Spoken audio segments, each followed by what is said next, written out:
Donc là, on passe à la question numéro 4. Donc on vous demande de réaliser un graphique par usine montrant l'évolution pour chacun des produits entre les productions de 2019 et la prévision de 2020. Donc on revient sur notre feuille de l'usine de Nîmes. On sélectionne toutes nos données. Et vu qu'on veut une évolution, on vient prendre notre courbe. OK. Donc là, on vous demande bien de faire apparaître le titre du graphique, le titre des axes et les légendes à droite et pas en bas. Donc, titre du graphique, là on va mettre évolution, production.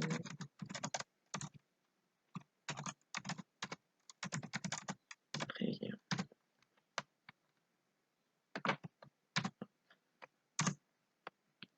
Ok. Donc, ça, c'est bon. Ensuite, on vous demande de mettre le titre des axes. Donc, pensez toujours que pour rajouter ou modifier des données à notre graphique, c'est toujours sur notre petit plus. Ici, on a titre des axes. Hop. Donc, ici,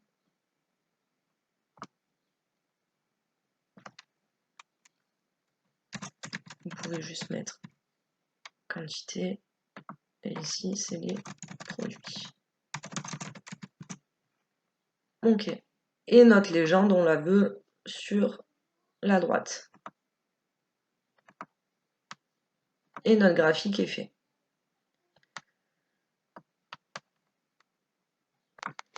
Du coup, pour Nîmes, on est OK. On va faire la même chose pour Avignon. Donc, on reprend exactement les mêmes données. Insertion. On met notre courbe. Notre titre graphique.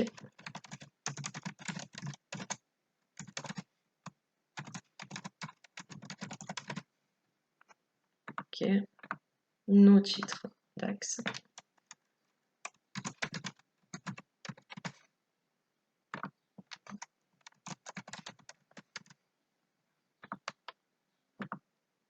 Et notre légende sur la droite.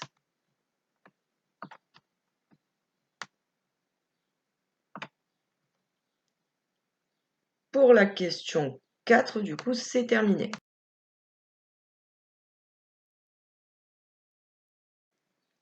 Allez, on passe à la question 5. Donc, dans la question 5, il vous était demandé de réaliser un graphique comparant la production des deux usines pour l'ensemble des produits. On ne parle bien que de la production. Donc, je vous ai mis en dessous qu'il était tout à fait possible d'ajouter une nouvelle feuille pour réorganiser vos données. Je pense que c'est vraiment le plus simple. Donc, on va faire cette méthode-là. Vous ajoutez une nouvelle feuille. On vient prendre du coup les quantités produites pour Nîmes.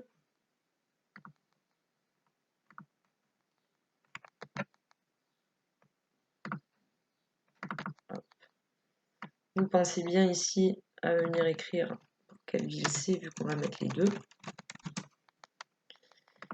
Et on va faire la même chose pour Avignon. Donc là, pour Avignon, je vais tout prendre et venir le coller en dessous, parce que si vous regardez bien, mes données dans mon tableau, elles ne sont pas renseignées de la même façon.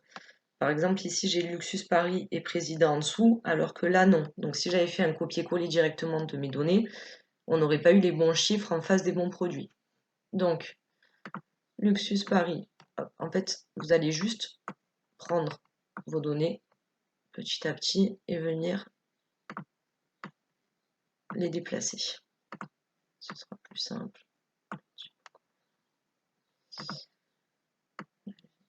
Ministre, ambassadeur, sénateur, je peux les bouger comme ça.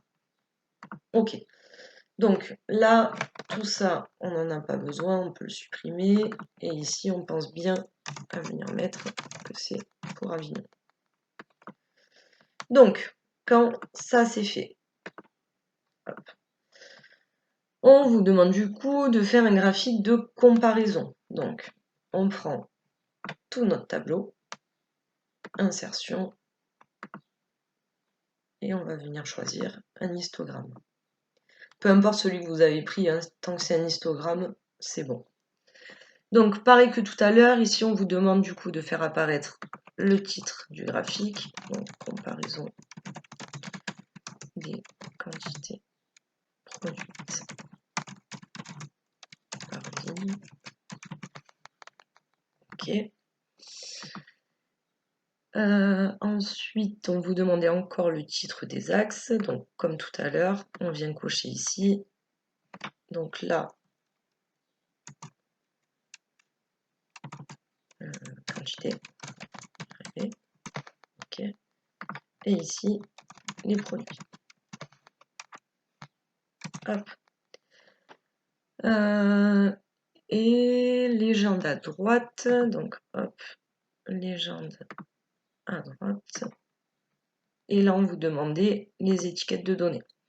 Donc là, vous voyez, en l'état, notre graphique, il n'est pas utilisable. Donc, vous faites en sorte qu'il soit un peu plus lisible.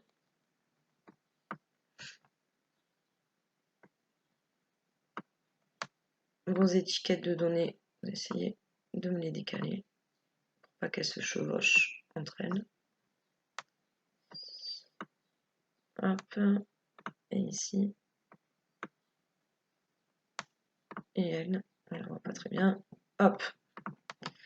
Ok, on est bon. Donc pour la question 5, c'est terminé.